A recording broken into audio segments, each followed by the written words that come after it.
Hello friends, and welcome to another video. My co-host will be Rain, our beautiful old tabby, and she will be helping me, don't you, Rain? Anyway, what we want to discuss here is that context is all important in audio, and I've got some props, of course. We're a bit in the evening sun. I hope the wind doesn't pick up too much, because that will have some influence here on the microphone. And my excuses if it does, but I hope I'll be clear and intelligible for you. So I want to mention a couple of points around audio, because you have discussions about tube rolling, interconnects, power cables, power conditioners, decks, and things that influence the sound. And often what I miss is context, and context is all important when judging if something is relevant to you and if it's relevant in that situation, and how big is the problem or how big is the solution compared to other things that you could be paying attention to. Without those information things, you can't really, it is a useless fact. It is true in a specific locale, in a specific situation.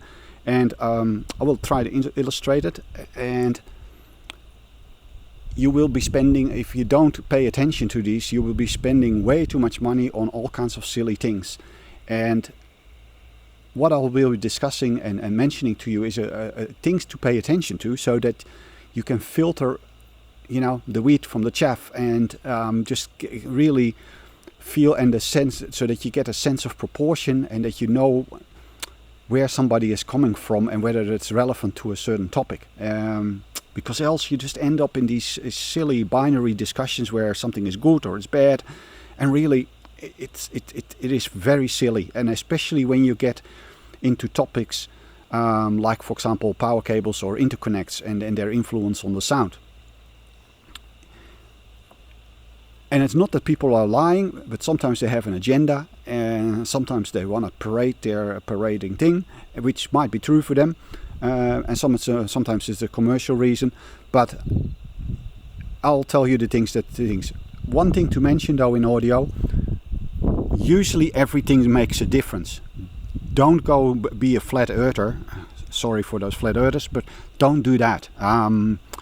Usually everything makes a difference, and there's a nuance and there's a situation in which they are valid. And usually most reviewers, when they find something and share it with you, there is some point to it, but there's tons of caveats.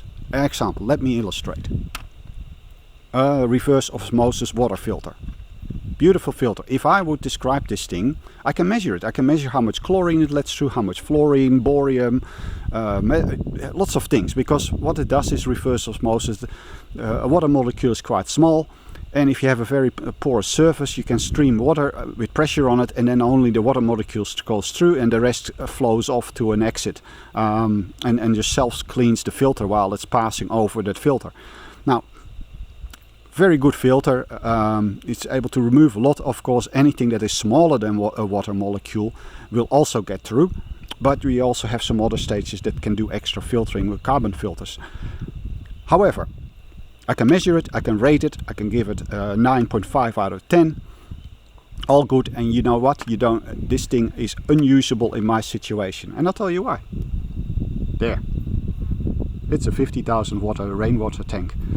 And that's where our drinking water comes from, and it has microorganisms that would quickly clog up these filters, maybe as quick as a month or 2 months, and it would start living over here and just replicating within the carbon filter that is in here.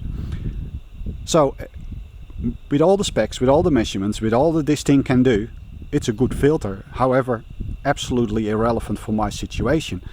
And similarly, you can sort of draw an analogy. If your amp, DAC or whatever is very sensitive to RF pollution on your mains, you might need a power setup, or maybe even a linear power supply, or a power cable that filters out a lot of that RF information. And that works really well. But for example, I'm here more rural. I'm only with 10 customers on a single transformer. The signal might fluctuate in voltage, but has less RF influences. Actually, I'm in a very low RF area anyway. Mobile reception is bearable. Some positions in our houses actually you have receptions, but where I'm sitting here, absolutely not. Like Rain wouldn't answer a telephone. Won't you, Rain? Well, she's enjoying the sun. So, and our Wi-Fi router is off. We hardly have any radiation. For example, if you would live in an apartment block in a city, you could maybe receive 100 Wi-Fi stations. There would be garage doors opening, remote controlled, all kinds of other things that would be happening wireless. You would have television signals, radio signals, all kinds of things would be going through the ether. And so your interconnects have a very different job to do, and depending even on your interconnect, like if you had an RCA, a single-ended, or you have this balanced connection via XLR, very different things to solve. The cable construction can be done completely different. Your amps, you will have different influences. You know, the way you connect them, there's different problems to solve. So context is everything. Now, first thing to check when you have you see anything around in audio is, anything matters and they could be right about something, but check also whether those people are, first of all, have the same situation. Is it relevant to the situation? Do you have a similar system? Do you have a similar environment that you live in? Do you have a similar room? All of those things are very important to compare yourself whether it's relevant to you. So establish that. Secondly, do you know what the listening preferences are of that reviewer, that person that gives you the information? What do they like? Do they have a mono series system like I have, or more commonly, of course, stereo? Or what are the listening habits? Do they mention musicality? Do they mention tone? Do they mention stage depth? Do they mention imaging, separation, detail?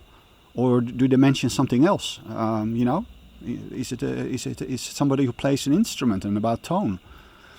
You really want to establish whether that person looks for the same things in music as you do. Because that will just make a huge difference. And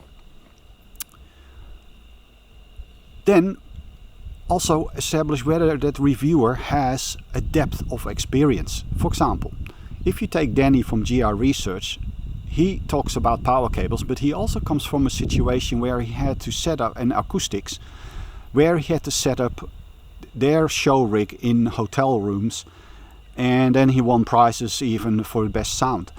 So he now has the capability of hearing in the signal, in the music, how it is reproduced, if it is an acoustical problem, if it is a component that is faulty, or that it is actually the power cable or the interconnects, and he knows he knows which problem is where. And this is what I found as I've started doing more DIY and building my own speakers and my own amps, my tube amps. I became aware of how a transistor sounds, how a capacitor sounds, how an op-amp sounds when you bypass it with a tube stage. How a wire wound compares to a carbon and a metal film, how a transistor, all of these things you learn and you get experience with, and so you start. With experience comes this thing that you immediately know what is what. And so when you're reviewing anything, if you would review a cable, there's a larger chance that I will say something relevant when I'm mentioning all of these things that I have experience with than when I have not. And usually I'll get an inquiring mindset when I don't. Then I just want to find out what it's all about. And then I'll ask questions, which I would very much recommend that you would also do. If those reviewers are not giving you enough context, ask for them. And you will quickly find out where they're coming from, because if they're peddling a product, it has a certain scent. And if they're not, if they bring nuance to you when you ask something, you'll know, these have a depth of experience. So, and I try to sort of give you enough context so that I'm not just saying, this is better than the other. Fourth is the sense of proportion. Because if a reviewer doesn't say how this compares with something else, or anything around it, it just gets a bit lost. I also want to mention something else here.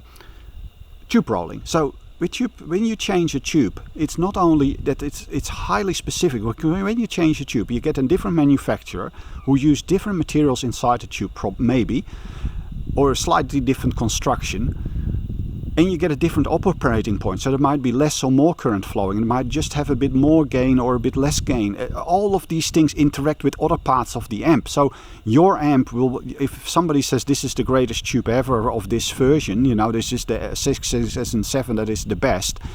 No, it's the best in their amp. And so you have to sort of see if they're sharing what comes with it. And yes, there might be some that have a generic trait, but a lot of them are localized. And that's why I sort of said, like, those are the things, for example, with tube rolling. There's many factors that a different tube actually changes, and that might just happen to come out really well.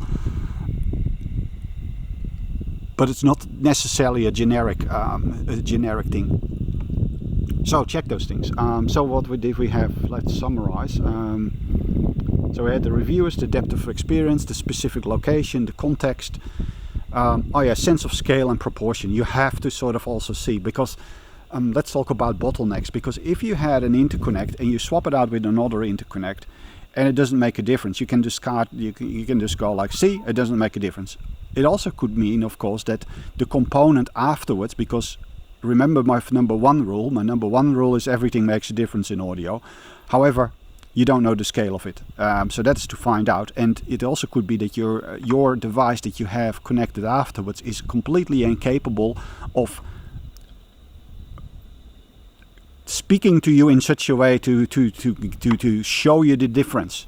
So the rest of your chain is not able to show the difference. So then, of course, the whole review of a cable is completely bullshit for you, because you have not the components to actually where this starts making a difference. So that is the other thing to find out.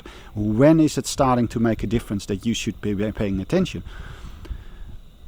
What is holding it back? For people that have followed me a longer time, I went to 25 headphones and 6-7 headphone amps only to find out that my source was actually the limiting problem, and I could never progress. So a power cable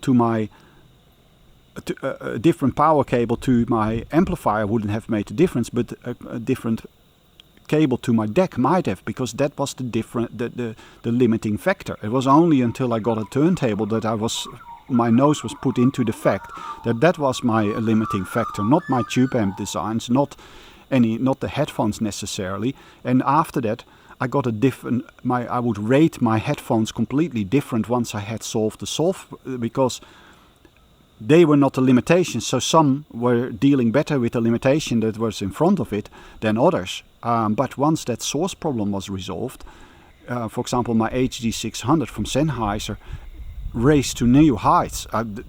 I've heard now things about it that surpassed other headphones, even though it's a very cheap headphone. But so that sequences which thing is holding it back is very important to understand. And sometimes that could be the cable. Yes, it could be. And there could also be synergy between this and your components where it starts to work. For example, non-oversampling decks have higher frequency content that might actually interact with an op-amp that's trying to amplify it. Other op-amps are fine. So then a cable or something else might actually be a positive influence in filtering that out. Because maybe it has there, for example, the capacitance of the cable might actually work as a filter, or the dielectric has some influence on it. So, but please establish the proportion and the sequence in which you should be looking at things, and find out the bottleneck. And if you can borrow some stuff, of course, to find out that is your best way, of course, to seeing, hey. Is this still making a difference, or something else that is making the most difference? So I hope this talk sort of clears it up and sort of perhaps just helps you not getting stuck in things like what I've been stuck in, is by looking at the right things, understanding the proportion, and understanding where people that create opinions and have opinions and reviews on specific components and materials and so on, that you see where they're coming from and where they had applied that. And you know what, the better ones, they will not just say, oh, this made a huge difference and this happened. No, they'll actually tell you what system they had, for who it will make a difference, for who it won't, and sort of put some limitations and context around it, you know. And I would sort of recommend you to just pay attention to those people. Anyway, this is long enough. I hope I think I will have been clear enough. I hope so. Thank you for watching and listening and tuning into my channel. I also appreciate the new people that have come on board recently. Thank you, and I'll hope to see you in the next video. Until then, have a brilliant day, have a brilliant week. Take care and see you soon. Bye bye.